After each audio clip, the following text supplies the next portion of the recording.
Hey folks, Brendan here from Bluelight with another video podcast to help support you, whether you're going through the police recruitment process or if you're a serving officer going for promotion or specialist interviews, or you're looking to transfer to another force. Now, in this video, I'm going to explain to you why you should bin this document here. Yes, the Competency and Values Framework. I know it's not in colour, it's the well-thumbed black and white version that I've got. I keep hold of it because I need to use it to ensure that I can design the systems and the processes that are going to help you succeed in the recruitment process, or to succeed in promotion boards, or in specialist interviews, or transfer interviews, or prepare your application forms, or whatever it might be. You don't need to understand it because I do. And why do you need to be in a position where you don't even bother picking it up? Well, I'm going to share a couple of things that have just occurred to me that I've either seen or come across over the past week that will persuade you that you need to bin this, and I'm going to talk to you about what you can do instead. So if you love or like anything that you're listening to or watching, then please do like and subscribe. It really does help because other people then get to see these videos, listen to the podcasts. It can help support more people. And for those of you who would love to get that weekly experience of practicing with me in a small group where you can access the recordings of those practice webinars, then check the links below to all the services for police officers, for promotion boards, for those of you who want to join the police. I've been doing this now for 26 years. I've been in the police sector for 37. Can you believe that? 28 years as a police officer, 9 years working in all sorts of different areas outside of the police, but still connected with the police. 26 years of coaching and supporting people to succeed in interview boards and assessment centres. Thousands of you have succeeded, and I love what I do because I get to share my knowledge with you, come up with ideas based on all of that experience that enable you to succeed first time. So let's get to the CVF and why we need to ditch it. So the first thing that happened this week, I had a conversation with several HR managers, recruitment managers and senior officers in a metropolitan force. That's all I'm going to say. I'm not going to say which one. A large force. And there's many things we were discussing all around the recruitment process and how it could be better streamlined, how it could be done differently. Very, very engaging, interesting conversation. And one of the things that struck me was how every force sends every recruit a copy of this, as if they're going to understand it, you know, as if they're going to pick this up and go, oh yeah, I get all of that. Yeah, it's really easy. I mean, if anyone can explain to me what that is, the wheel of confusion, if anyone can explain to me why values only have one level, but competencies have three, when the values actually sound very much like the competencies when you look at the behaviours, yeah, please do let me know. And if anyone can actually explain why within the behaviours there seems to be so many different descriptors of each competency, especially when it comes to things like innovative and open-minded. There's nothing in the behaviours that actually describes anything to do with innovation. So why is it called innovative and open-minded? I could go on all day. But I was trying to prove to these individuals just how confusing it is.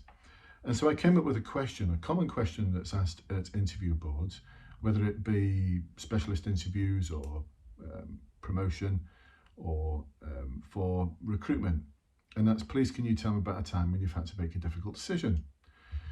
It could be framed all sorts of different ways. Please can you tell me about a time when you've had to make a difficult decision where you've had to account for it to others, or whether you've had to bring together information from a range of sources in order to make a decision that may not have been a popular one. You know, there's all sorts of different variations, but they all include you having a process for making the decision and then being accountable for it. So what I asked them was, which value or competency is that question from? Remember, these are people who work in that area. These are people, serving officers and specialist recruitment and HR officers who work in this area, who actually send out the CVF. Not one of them knew. Not one of them knew. And even if they did have a guess, a good guess, they probably would have been right and wrong Now, what do I mean by that? Well, let me share with you something about the values. In the value of impartiality, it talks about making fair and objective decisions. So that'll be decision making then, won't it? Making fair and objective decisions. So it'll be impartiality. Yes? That's about, hang on a minute. Making fair and objective decisions. How can that be a value? How can that be a value? Making decisions. I don't get that. And then we go to transparency, the value of transparency, that talks about I ensure my decision-making rationale is clear and considered. So it must be from the transparency value. Yes? I'm not sure, because actually, is that a value? Ensuring that your decision-making rationale is clear? That doesn't sound like a value to me. That doesn't sound like something that's in my heart. That sounds like a systematic approach to resolving problems. So it must be from the value of transparency. But they're only at one level, remember, because values are only at one level and the competencies are at 3. So then we flick further into the document and we get analyze critically, which talks about using procedures, precedents, gathering information from a range of sources, thinking critically in order to make decisions. So it must be from analyze critically. Now that's at level 1. At level 2, which is more senior in rank, again it talks about using best available evidence from a range of sources in order to make a decision. Well, that sounds very similar to level 1. So what's the difference? And then in level 3, it talks about using discretion wisely in making decisions. Well, don't you do that in level 2 and level 1 as well? Being wise in making your decisions. So folks, can you see why we should just bin this? None of them knew. And when I explained to them that it actually could come from 3 of the values and competencies, they were a bit stunned, really. And so they're thinking about doing something different, something I suggested. Something else struck me as well this week. I looked at Cumbria Constabulary's website, only because I was directed to it by a Home Office link, because I was interested in who's recruiting what. By the way, Home Office, don't send emails to people, say, join the police, here's all the opportunities, this is the traditional route, these are all the forces delivering the traditional ipple-dipple route. Click on these links, only to find that when you get to the end of it, when you go to that force, they're not actually providing that service. Look, before you send out the email, check that the information that's on your website is actually correct, because at the moment it's not correct. Sorry, I'm going on the side here. Okay, so this is what the Cumbria Constabulary website says in terms of advice to prepare for your interview. Study the level 1 CVF examples. Use examples where you've demonstrated each one of the values using the criteria beneath the level 1 headings. So there's no level 1 headings in the values because they're only at one level. It's just one level completely. So then I went to the actual level 1, and if we look at analyze critically, it's got a series of behaviours. These are behaviours, but it's telling you here to study each one of the values underneath the level 1 heading. No, they're not values. These are not values. These are behaviours. I take in information quickly and accurately is not a value. It then goes on to say that your interview questions will relate to these criteria. So can you see already how you could be really, really confused? Really, really confused. These competencies, the behaviours within them, they can have so many different meanings. If we go to, we are emotionally aware. So we look at these values stroke behaviours underneath the level 1 heading. And so there's various different questions that could be formulated from this. Let's see, dealing with a conflict situation. I remain calm and think about how to best manage a situation when faced with provocation. So can you tell me about a time when you've dealt with a conflict situation? I understand the value that diversity offers. Tell me how in the future you will ensure that you represent the force in such a way that diversity, equality and inclusion is valued. I seek to understand the thoughts and concerns of others even when they are unable to express themselves clearly. Can you tell me about a time when you've had to change the style of your communication in order to adapt to the needs of other people? Let's see what else we've got. I understand my own emotions and know which situations might affect my ability to deal with stress and pressure. Can you tell me about a time when you've had to deal with a pressurized situation where you've been under pressure in terms of time to achieve something? So there's a whole range of behaviours that are described under each one of these headings. For this one, we are emotionally aware.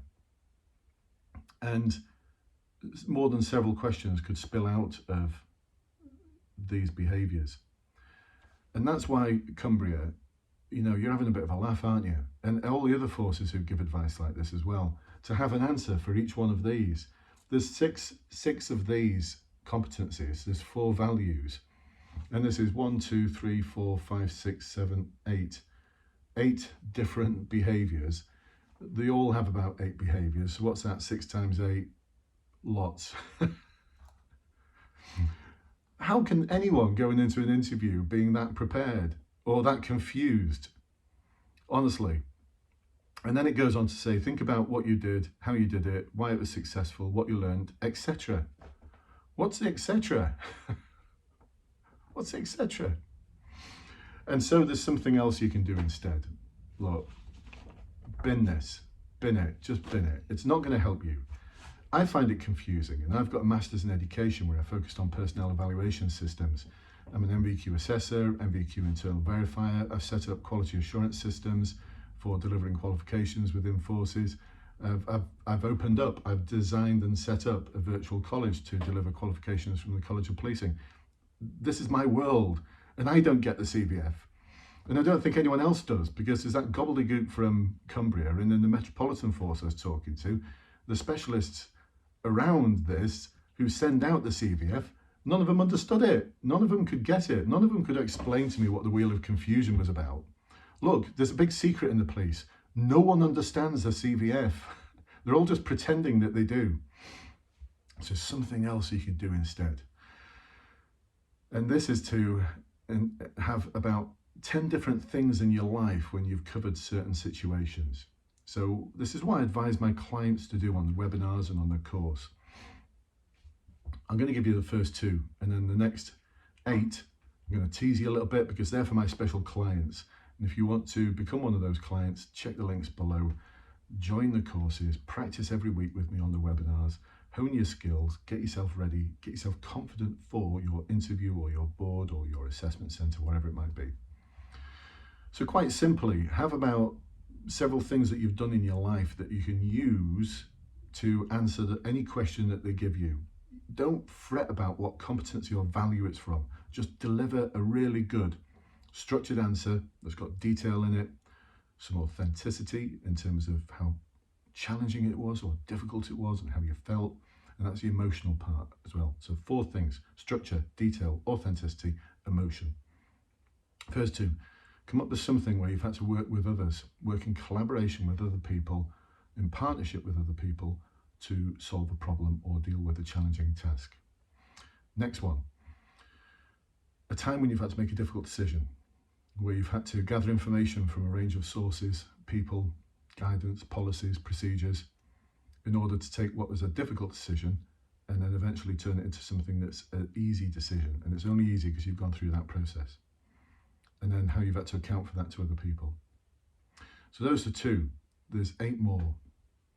If you can put together those 10 scenarios, then you can answer anything from the CVF. There is nothing from the CVF that you can't answer. So my suggestion for the Metropolitan Force was, as opposed to sending the CVF, I'll still send it out as something you can refer to. Just say that we're going to ask you questions which may relate to these sort of experiences that you should have had in your life. And I sometimes get people saying, well, I've never had to really make a difficult decision, or I've never worked with other people to solve a problem. Well, you're not ready to join the police then. It's not your time yet. You need to go away and develop those skills. So folks, there you go. That's what you should do instead. Bin the CVF and just have those 10 things. I've shared 2 of them with you. You want to find out what the rest are, click the link below, join the interview course, get yourself on the webinars, come and practice with me on a weekly basis. If within the first 24 hours you don't like it and you're thinking it's not for me, just let me know, I'll give you a full refund, no questions asked. And if you fail your interview and you've done all the work I've asked you to do, then I'll give you a full refund. I'm all in on this journey with you, and I can do those sort of refunds, those guarantees, because we've only given 2 over the past year.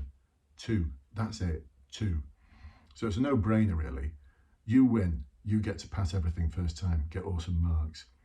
And I get the pleasure, the honor of being able to support you through the process. I get the emails and the messages from people every day to say how they've succeeded and they're so pleased, so happy, happiest day of their life. I get to be part of that journey. How awesome is that? And then I get to make a living out of it. Even more awesome.